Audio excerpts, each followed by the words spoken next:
Bom dia, pessoal. Vamos iniciar aí a nossa aula de ciências, né? No sétimo ano, Colégio Coração Imaculado de Maria, no grupo 10, Ação e Conquista. Capítulo 19, Répteis. Módulo 73, 74 e 75. Biologia e evolução dos répteis. Objetivo de aprendizagem da aula: reconhecer as principais características dos répteis e reconhecê-los como animais prioritariamente terrestres.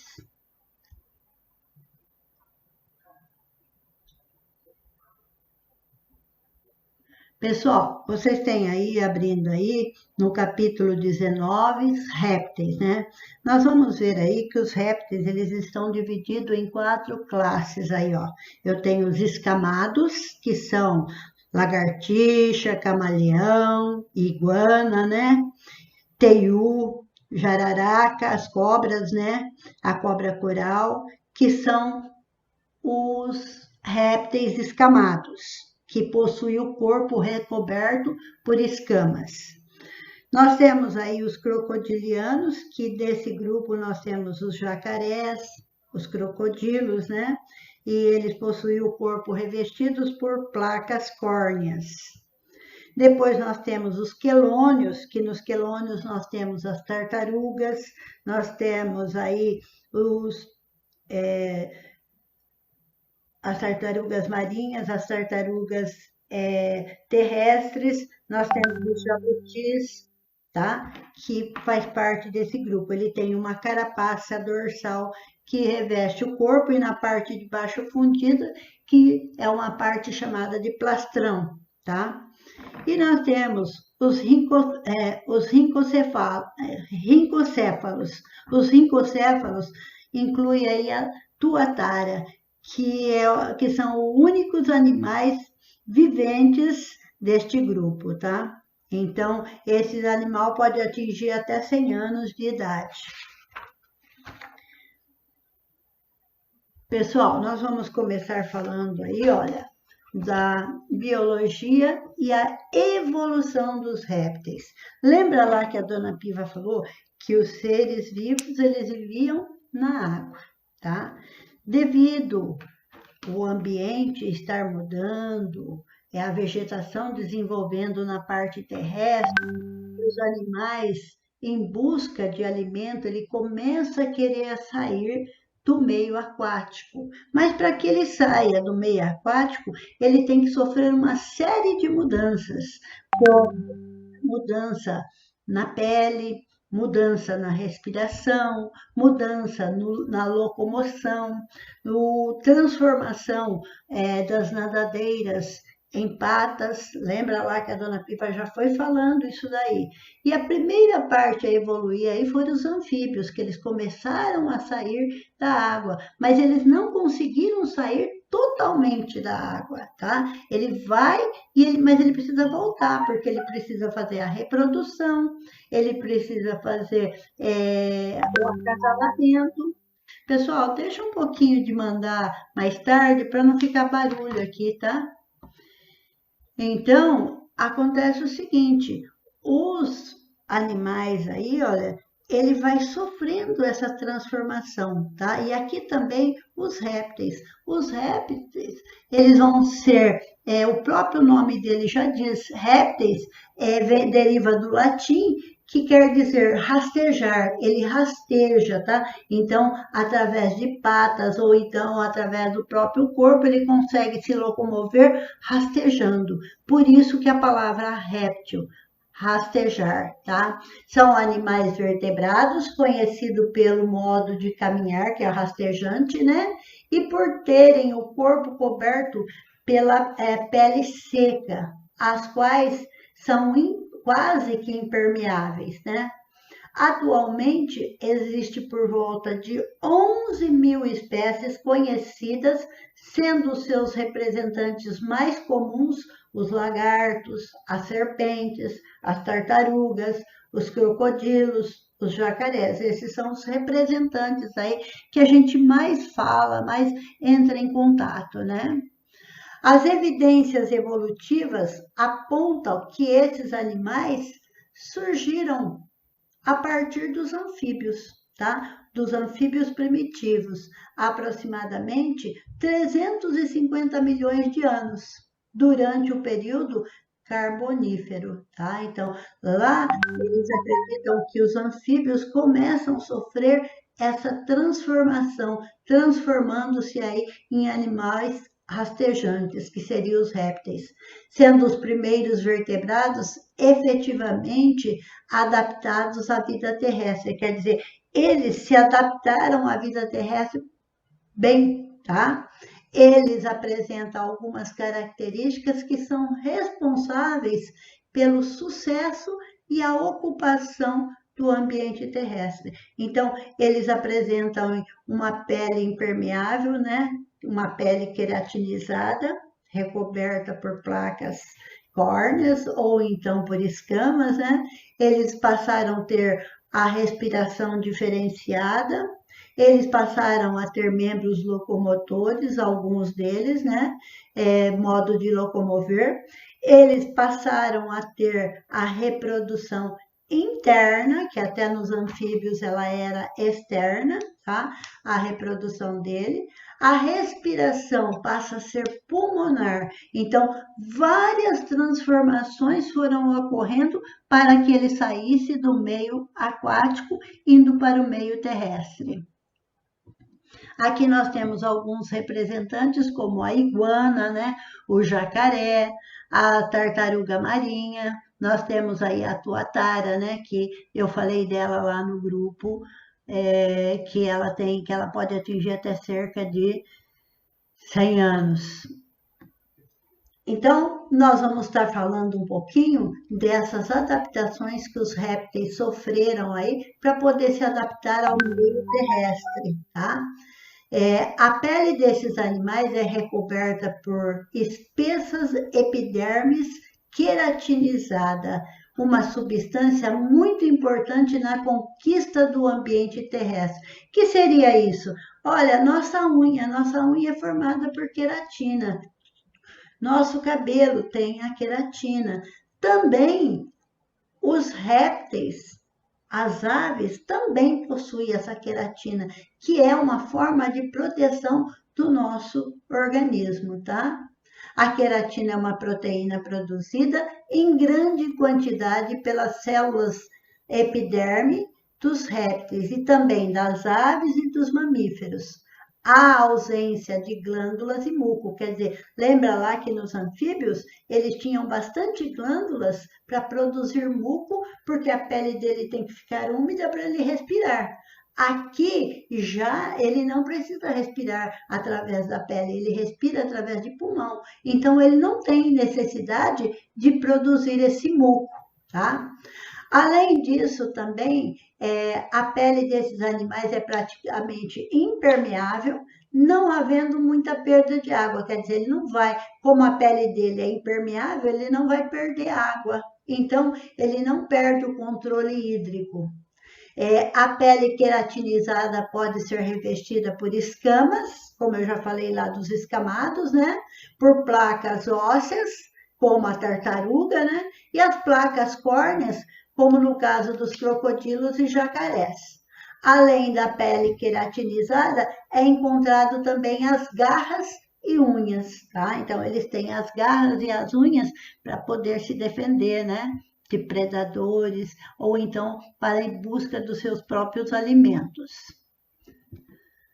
Além da epiderme queratinizada, que é reproduzida por queratina, né? Os répteis apresentam outras características que permitiram conquistar, ao longo de milhões de anos, o hábito de viver em ambiente terrestre. Quer dizer, então, com isso, ele conseguiu ir para a Terra, tá? Conseguiu viver no meio terrestre.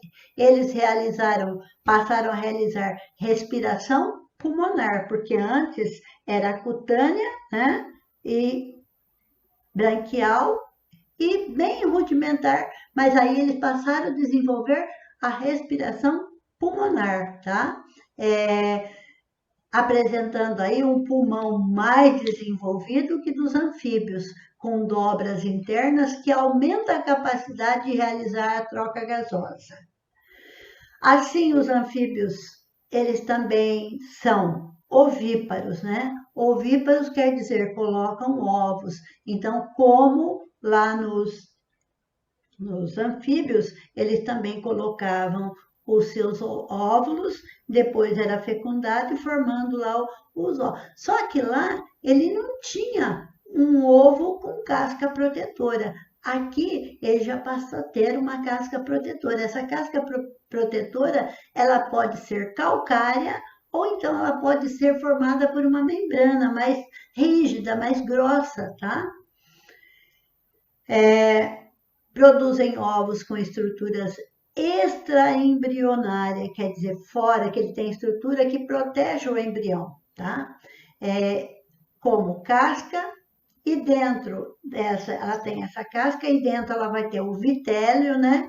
Que é a casca e o saco vitelínico, vai ter o âmio e o alantoide. Então, essas estruturas aí vai estar presente tanto não só nos répteis, ele vai estar presente nos seres, nos répteis, nas aves e nos mamíferos, tá? Porque ele vai apresentar lá no seu embrião isso daí, o saco vitelínico, o âmio e o alantoide. Por isso que esses 3 grupos foram classificados junto com o nome de amiota. Lembra que a dona Piva falou para vocês os amiotas, que eram os répteis, as aves e os mamíferos? Por quê? Porque quando desenvolve o embrião lá no ovo ou na parte, quando junta os dois, o macho e o fêmea, formando o zigoto, a partir dali ele vai formar esse ovo que é formado por saco vitelínico, o âmio e o alantoide, tá? Aqui você tem uma figura do ovo, né? Mostrando aqui dentro. Aqui dentro eu tenho o embrião, tá vendo o embrião do réptil, né? Protegendo o embrião, essa parte branca aqui, ele é chamado de âmio. O âmio, ele protege o embrião contra choques mecânicos. No caso do ser humano, é a placenta, né, que vai estar lá segurando nó, a que vai envolver o organismo do indivíduo, tá? Aí eu tenho aqui por fora, aqui essa parte que é a casca. No caso aqui ele tem a casca, que é a casca do ovo, que geralmente, e ela vai proteger o embrião, tá? No caso do ser humano, ele vai ter o útero que vai estar protegendo lá contra os choques, né? Ele tem também o alantoide, que é essa parte aqui, tá vendo essa parte azulada aqui, ó? Isso daqui é uma estrutura que vai recolher as excretas. Aquilo que não é aproveitado no nosso organismo é eliminado por aí, pelo alantoide. Eu tenho aqui depois o saco vitelínico, como o próprio nome já fala, as substâncias que é importante para que eu sobreviva. Então, ele vai conter reservas energéticas para alimentar o embrião. Então, é aí que forma aí toda essa parte aqui, formando o ovo aí, que seria aí os seres amióticos, tá?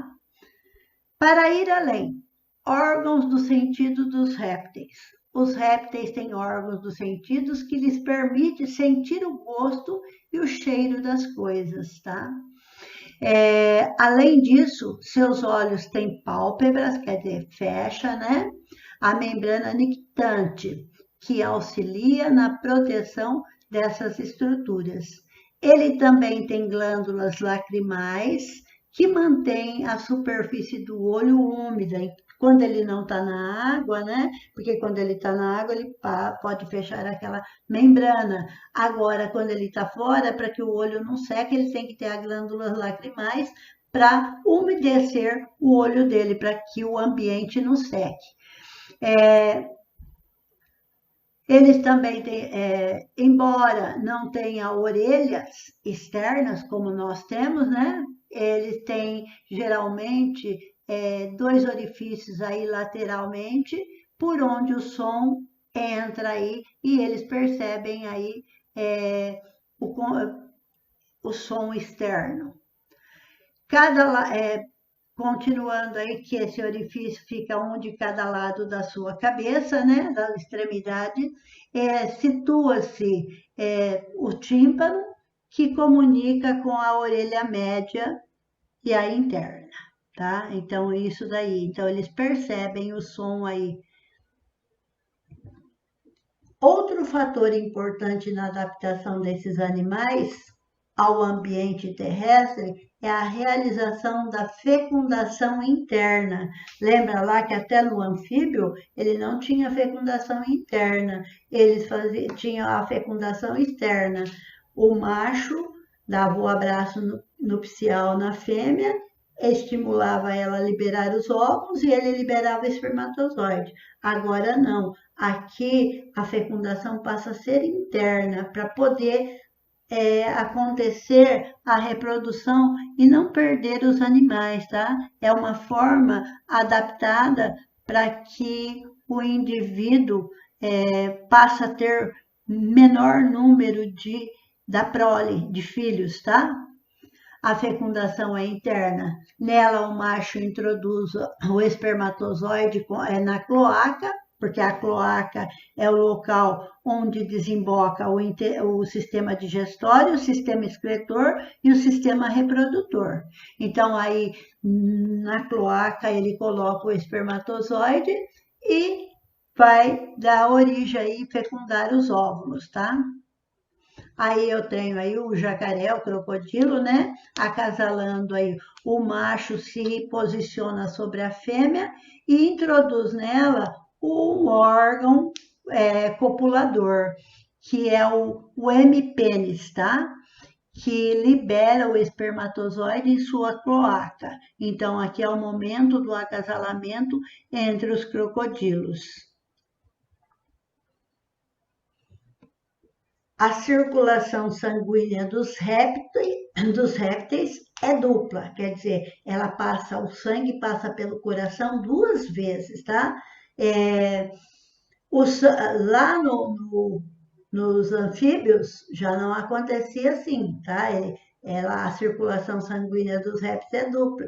No caso, semelhante à dos anfíbios, tá? Passando 2 vezes. O sangue é impulsionado pelo coração, vai para os pulmões, nos quais ocorre a troca gasosa, voltando novamente para o coração e que é impulsionado para todo o corpo. Então, o sangue venoso chega no coração, do coração ele vai para o pulmão e depois de oxigenado, ele volta para o coração, que é bombeado para todo o corpo, tá? Só que aí, o coração da maioria dos répteis, ela tem 3 câmaras, está dividido em 3 câmaras, tá? E ele tem um septo, um meio septo, então ele vai ter 2 átrios e um ventrículo. Mas os crocodilos, eles já têm 4 cavidades, tá? Então, existe uma exceção aí dentro dos répteis. O crocodilo, ele já tem o coração dividido em 4 partes, 2 átrios e 2 ventrículos. Então, voltando aqui, ó, o coração da maioria dos répteis tem 3 câmaras, 2 átrios e um ventrículo, parcialmente dividido por um septo, quer dizer, uma película, uma parte que separa, né? Que contribui para diminuir a mistura do sangue oxigenado, que é o sangue arterial, né, com o sangue não oxigenado, que é chamado de sangue venoso. Os crocodilos, no entanto, apresentam o coração com 2 átrios, 2 ventrículos, contudo, ainda ocorre a mistura de sangue, mas fora do coração. Quer dizer, ele tem uma mistura de sangue venoso com arterial, mas, pessoal, quem estiver mandando, não manda agora, faz favor, tá? Para evitar aqui. Então, nós temos aí, ó, a comunicação aí, que é o septo que separa. Só que ele tem uma mistura de sangue ainda, mas só que ocorre fora do coração, ocorre numa parte externa lá que quando sai do coração há uma mistura do sangue arterial com o sangue venoso, tá? Na artéria aorta e pulmonar dele. Pessoal, nós temos aí o coração dos não crocodilianos e do crocodiliano, tá? Então, eu posso ter o coração dos répteis em geral. Ele tem, ó, átrio direito, átrio esquerdo, e ele tem um ventrículo só. E tem um septo, tá vendo esse septo aqui? Separando para que o sangue venoso, porque o sangue venoso chega aqui, é o sangue carregado de gás carbônico, ele chega aqui. E aí, depois ele é mandado por aqui, passa lá pelo pulmão e volta novamente pelo átrio, passando pelo ventrículo e saindo aqui pela artéria aorta, tá? Isso é o coração dos répteis em gerais, tá? Agora, aqui do crocodilo, esse septo separa totalmente e ele passa a ter dois átrios, então átrio direito, átrio esquerdo. Ele tem dois ventrículos, ventrículo direito e ventrículo esquerdo. Esse é o coração do crocodilo, esse daqui do não crocodiliano, tá? O sangue aqui dele aqui vai haver uma mistura aqui, ó, quando ocorre aqui, tá vendo? Tem a artéria pulmonar e eu tenho a artéria aorta. Aqui nesse espaço aqui fora do coração já, ele ocorre uma mistura do sangue venoso com o arterial, tá? Aí tem as representações do coração dos répteis, não crocodilianos e dos crocodilianos, né? Que apresentam a presença de 4 câmaras, aumenta a eficiência na distribuição dos gases respiratórios. Pessoal, os répteis apresentam sistema digestório completo, tá? Então, ele tem boca, intestino e ânus, que na realidade, o desembocar do sistema digestório, ele desemboca na cloaca, tá? Que a cloaca, ela está comunicada aí, ela está ligada aos 3 órgãos, a excreção, a digestão e ao sistema reprodutor, tá? Então, ele vai desembocar lá na cloaca. A excreção dos répteis também está adaptada à redução de perda de água. Então, quer dizer, como ele, para reduzir a perda de água, ele não perder tanta água, a excreta dele é uma substância mais pastosa, tá? Com grande quantidade aí, a excreta com ácido úrico, em vez de ureia, como é no nosso caso.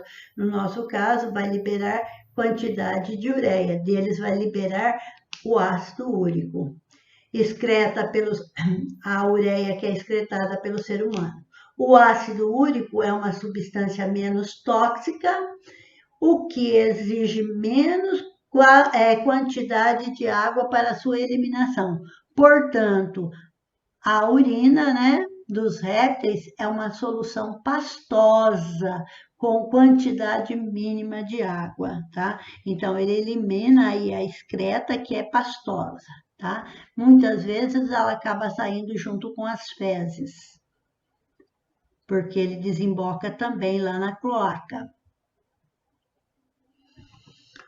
Os répteis são animais ectotérmicos. O que é isso, ectotérmico? Lembra lá que a gente fala que os répteis, eles são chamados de animais de sangue frio? Eles não têm um sistema controlador da temperatura no organismo.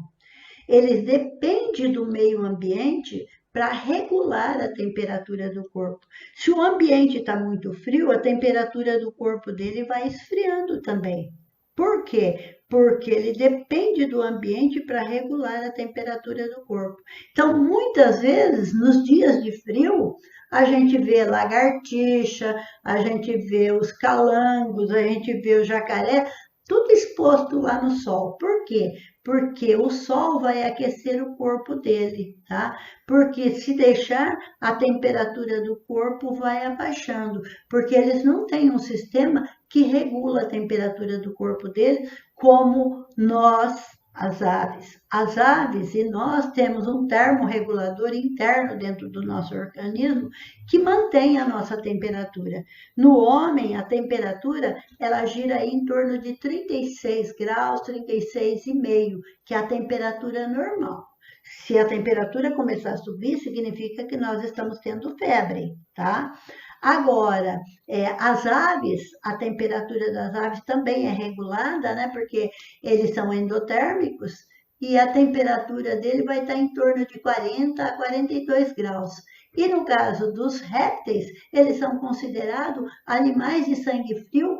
Por quê? Porque eles não têm esse termorregulador dentro do organismo dele para conseguir regular. Ele depende da temperatura. Então, por isso aí que nós falamos, os ectotérmicos são considerados animais de sangue frio, certo?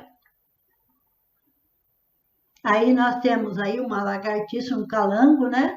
No sol, aquecendo o corpo em dia frio. Então, geralmente eles ficam em cima de uma rocha, em cima de madeira, né? Que aquece mais rapidamente. E eles vão estar aí se aquecendo. Nós podemos ver jacarés, lagartixas, lagartos, sempre se aquecendo quando o ambiente está frio.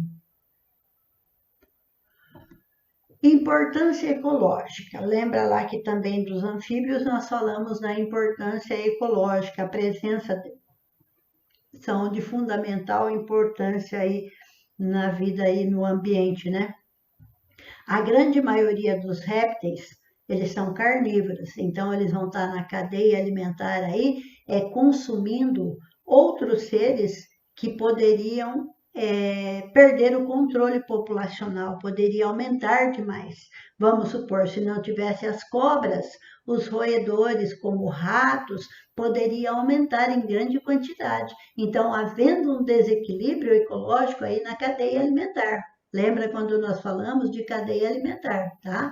Então, olha lá, a grande maioria dos répteis é carnívora, porém, existem espécies herbívoras e onívoras. O fato de serem predadores em grande parte garante aos répteis posição ecológica estratégica, pois atuam no controle populacional. E muitas espécies de vertebrados e invertebrados vão ser controlados aí, né? Se todas as serpentes, por exemplo, fossem eliminadas do planeta, sumisse do planeta, haveria um grande descontrole populacional de roedores e aumentar muito o número de ratos, de roedores, ou então de outros pequenos vertebrados. Então, havendo um desequilíbrio aí na cadeia alimentar. Algumas espécies de répteis são utilizadas para a produção de medicamento. Nós utilizamos muitas vezes o veneno da cobra para produzir medicamentos, tá? Então, nós vamos ver aí, ó, que nós podemos produzir remédios para hipertensão, que é a pressão alta, né, que nós chamamos, que é a elevação da pressão sanguínea, né? Nós produzimos através do veneno da cobra jararaca, eles tiram uma substância que produz um medicamento para controlar a pressão arterial, tá? Também, outro importante exemplo é o veneno da cascavel, do qual eles extraem uma substância que vai fazer produzir aí uma cola que é usada, em vez de dar ponto com linha e agulha, fazer sutura, né? Vamos supor, ele usa esse tipo de cola para colar a pele, tá? Então, eles falam aí, em vez de usar agulha e linha para fazer sutura, principalmente em cirurgias, né? Para não ficar marcado, eles usam uma cola que é feita com uma substância que está no veneno da cobra cascavel. E sem contar que eles utilizam os venenos para fazer os soros antiofídicos, né? Que é contra os venenos de picadas de cobra. Então, nós temos aí, ó, Assim como os anfíbios, os répteis são considerados bioindicadores. Lembra lá que eu falei dos bioindicadores lá dos anfíbios? Eles também são considerados de bioindicadores aí ambientais. Quando uma floresta é desmatada, esses animais, como aves, mamíferos, eles conseguem fugir e ir para outro local. Já os anfíbios e os répteis, eles, como o modo dele se locomover, ele tem dificuldade de mudança, tá? Então, e ele depende do meio da água para poder estar ali sobrevivendo, tá? Então, ele não tem como se locomover e eles acabam desaparecendo, acabam indo embora. Então, assim, torna-se mais vulnerável em situações de degradação dos habitats. Então, é o que vocês já discutiram sobre os anfíbios. E agora nós continuamos falando aí sobre os répteis, né? Há ainda uma relação ecológica curiosa entre crocodilos e pássaro-palito. Gente, muitas vezes eles fotografam o jacaré lá na beira do rio, lá, né, tomando sol, e a hora que ele está descansando, ele abre a boca. Por quê? Porque ele comeu e entre os dentes dele vai ficar resto de carne do que ele comeu, tá? Então aquilo vai ficar na boca dele e vai começar a apodrecer e vai começar a formar bigatos, larvas, tá? E esse pássaro palito, ele é um pássaro miudinho, ele é bem magrinho, tem as perninhas compridas e tem um biquinho. Então, o jacaré fica com a boca aberta e ele vem comendo todas aquelas larvas e restos de alimentos que estão nos dentes do jacaré ou do crocodilo. E eles não comem esse pássaro. Por quê? Porque o pássaro está ajudando ele. É uma relação que está ajudando os dois. Enquanto o pássaro palito está se alimentando dos restos alimentares do banquete do crocodilo, né? Ele está livrando o crocodilo das larvas e dos restos de alimento que está lá no dente, tá? Então, é uma relação de benefício para os dois. É chamada aí de relação mutualística, um ajudando o outro, tá? Então, se vocês verem aí o pássaro palito tirando restos de alimento na boca do jacaré, do crocodilo, ele está ajudando, ele está se ajudando, se alimentando e ajudando também o réptil aí, tá? As serpentes, que é uma coisa que chama muita atenção da gente, né? Eu, por exemplo, eu tenho bastante medo delas, tá? Eu não gosto muito, não. Eu acho assim, sabe, meio... Mas eu respeito. Eu respeito, não procuro, se eu encontro, procuro não matar, tá? Mas eu preservar a vida delas. Mas eu tenho medo, eu respeito muito porque eu tenho medo. As serpentes são répteis pertencentes aos escamados. Lembra lá que eu falei, junto com os lagartos lá, nós temos aí as serpentes. Tais espécies merecem destaque, já que estão presentes em muitas histórias e mitos da humanidade. Ela tem aqui, ó, a fosseta loreal, que é 2 orifícios que fica aqui acima da boca dela, né? E a língua bifurcada, que serve como meio sensorial, tá? O sistema nervoso sensorial. Então, ali embaixo ele fala lá, ó, as serpentes têm os órgãos sensoriais, chamados de fosseta loreal, e a língua bifurcada, quer dizer, ela tem a língua dividida em duas, que lhes permitem sentir diferentes estímulos de calor e de substâncias do ambiente. Então, a serpente, ela fica o tempo todo colocando a língua para fora para ela poder perceber se tem outro ser no ambiente, se tem o parceiro, tá? Para acasalamento, se há uma presa para ela se alimentar. Tá? Então, é por isso que ela, o tempo todo, ela coloca a língua para fora. Algumas serpentes têm um órgão sensorial chamado fosseta loreal, localizado entre as narinas e a boca, responsável pela detecção do calor das presas. Com esse órgão, a serpente é capaz de detectar pequenos roedores ou animais endotérmicos. O que é endotérmicos? São os animais que têm o sangue quente, né? Que nós chamamos de animais de sangue quente, como aves e os mamíferos, tá? Essas estruturas aparecem em todas as serpentes venenosas. Essa estrutura aí da Societa L'Oréal vou apresentar nas serpentes venenosas, com exceção na cobra coral, tá? Na coral não tem, e também nas serpentes não venenosas também não tem, tá? Então é característica de serpentes venenosas. Esse animal tem língua bifurcada, que a todo tempo é colocado para fora da boca. As serpentes apresentam esse comportamento porque sua língua sente as substâncias químicas do ambiente, funcionando como estruturas oftálmicas, tá? Olfatórias. Isto garante ao animal o senso de orientação, guiando em direção a uma presa ou um parceiro sexual. Então, é a forma dele se aproximar ou do seu alimento ou do seu parceiro sexual, né? Algumas espécies têm glândulas de veneno, então a glândula salivar dela se transforma em glândula de veneno e fica acima na parte de cima da boca, né?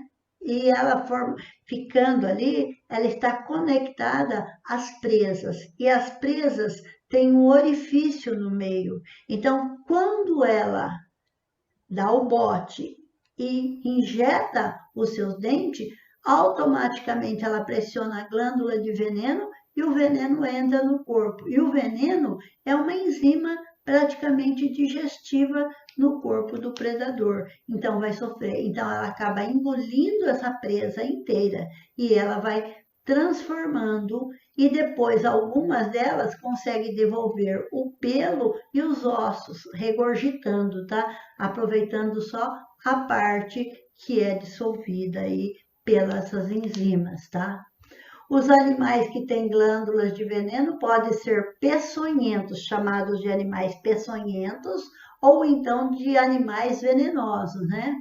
Os peçonhentos têm um aparelho para inocular o veneno produzido, que cai na corrente sanguínea da presa, e o veneno não tem essa estrutura já os venenosos não têm essas estruturas, os não venenosos, né, de inoculação.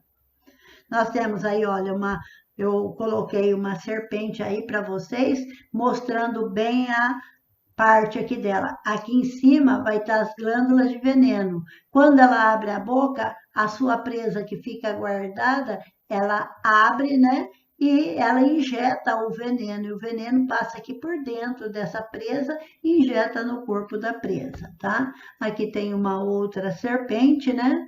Mostrando aí ela pronta para dar o bote, para colocar o seu veneno no corpo do predador, da sua presa. Apenas um quarto das espécies de serpentes conhecidas são peçonhentas, tá? Apenas um quarto. Se eu dividir todas as serpentes, apenas um quarto vai ser venenosa, as quais produzem toxinas que são utilizadas para caça ou defesa, né? Entre as serpentes peçonhentas, nós temos aí a cascavel, nós temos a jararaca, a urutu e a surucucu. Nós temos também a coral, entre outras. Seus venenos têm efeitos diversos, podendo atuar no sistema muscular, no sistema nervoso, no sistema circulatório, tá? Quando inoculado esse veneno da cobra, por exemplo, a cobra coral, né? Por exemplo, sua presa fica imobilizada, possibilitando que a serpente o devore por inteiro, sendo comum regurgitarem, vomitarem, né, os ossos e os pelos que elas não conseguem digerir, então elas regurgitam, tá? Pessoal, lembrando aí, ó, que para cada tipo de veneno, o organismo do indivíduo, ele tem uma reação. Por exemplo, se for picado por uma cascavel, tem algumas características. A pálpebra da pessoa fica pesada, tem várias características. A jararaca e a cascavel são duas cobras que existem aqui com grande e larga escala no Brasil, né? E elas são bastante venenosas, são bastante perigosas, tá?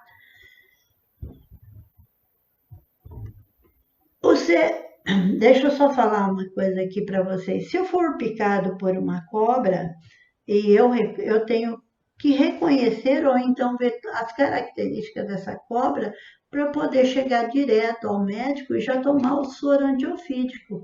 Porque para cada picada de cobra tem um soro específico, tá? Se eu tomar o soro específico, melhor a recuperação, mais rápido a recuperação.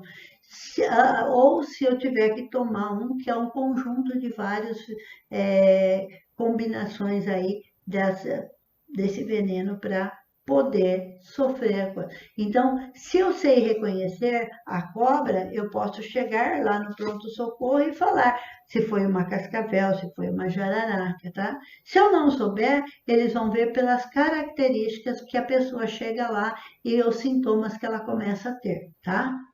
Os seres humanos não são as presas preferenciais da serpente, elas não preferem. Aí isso acontece acidentalmente, tá? Uma presa, se eu estiver carpindo, se eu estiver passando no local, ela vai dar o bote, mas não é porque ela queria, porque ela vai para poder se alimentar, tá? Quando isso acontece, é acidentalmente. Neste caso, deve-se procurar a assistência médica imediata. Caso o animal tenha sido identificado, a pessoa que foi mordida, né, deverá receber o soro antiofídico adequado à espécie que a mordeu. O soro que contém anticorpos capazes de neutralizar o efeito tóxico do veneno. Então, se eu fui picado por uma cascavel, eu tenho que tomar o soro próprio para picada de cascavel. Se eu for picado por jararaca, eu tenho que tomar o soro apropriado para o veneno de jararaca, tá? O Instituto Butantan é o órgão vinculado à Universidade de São Paulo, a USP, né? E é responsável pela fabricação do soro antiofídico para todo o território nacional e também para outros países. Ele é o pioneiro no trabalho de cuidados com os animais peçonhentos, sendo importante local de estudos de serpentes, escorpiões, aranhas, entre outros. As cobras que não têm peçonha, quer dizer, que não têm veneno, né? As cobras não peçonhentas, elas apresentam outras estratégias para combater suas presas. É o caso da sucuri. A sucuri também é conhecida como anaconda, que é uma serpente que pode atingir até 10 metros de comprimento e que mata a sua presa por asfixia. Ela enrola em torno do corpo, ela vai quebrando os ossos, ela vai asfixiando, vai estrangulando esse indivíduo. Aí nós temos aí as cobras venenosas, né, que eu tenho aqui, que ela usa aqui as suas presas, né, para injetar o veneno, e a cobra sucuri aqui, que ela vai matar a sua presa por estrangulamento. Não esquecendo aí que a tartaruga também, ela faz parte aí dos répteis, né? Tá? Então, aí nós temos um exemplo de uma tartaruga marinha, né? E nós vamos aí para as nossas atividades. Para fazer aí, nós temos o exercício de aplicação de 1 ao 4, do 1 ao 4, tá? Página 112 e 114. Para a tarefa aí, nós temos o exercícios proposto de 5 ao 7, na página 114 e 115. O para conferir, que são todos, aí para fazer todos, vocês já vão fazer. Na aula que vem, a dona Piva já vai colocar o para conferir para vocês realizarem na página 116. Até mais, beijo no...